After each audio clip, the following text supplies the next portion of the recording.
Ano yung naging parang gateway para gumanda ang buhay ninyo? Nag-DPWH kami. Ayan, okay. Paano yan? Paano kayo nakapasok doon?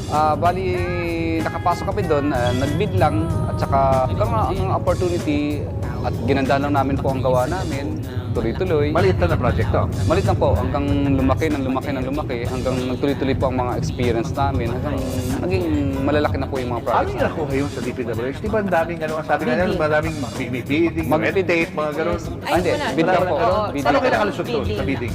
Yung prices namin lower than Lower. Yes. Gano'ng karaming kotse meron kayo? Parang dito sa baba, parang personal use lang namin, nasa 30 plus na yata siya. 30 plus? 40. Mga 40 plus. Ano-ano klase mga sasakyan to?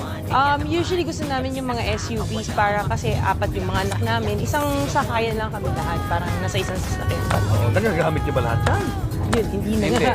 Hindi na nga, sa dami. Yung iba, pinapagamit namin sa mga bata as panghatid sa Yung school. hatid sa school yung mga bata. Or kaya yung iba kasi, yung anak ko, yung dalawang anak ko kaya na mag-drive. So minsan ginagamit nila. Ano-ano klase mga kotse to? Describe mo sa amin. Okay, so mostly American car siya. So ito yung Cadillac, white and black. Black. Ito yung Ayan, no? sports niya, sports edition.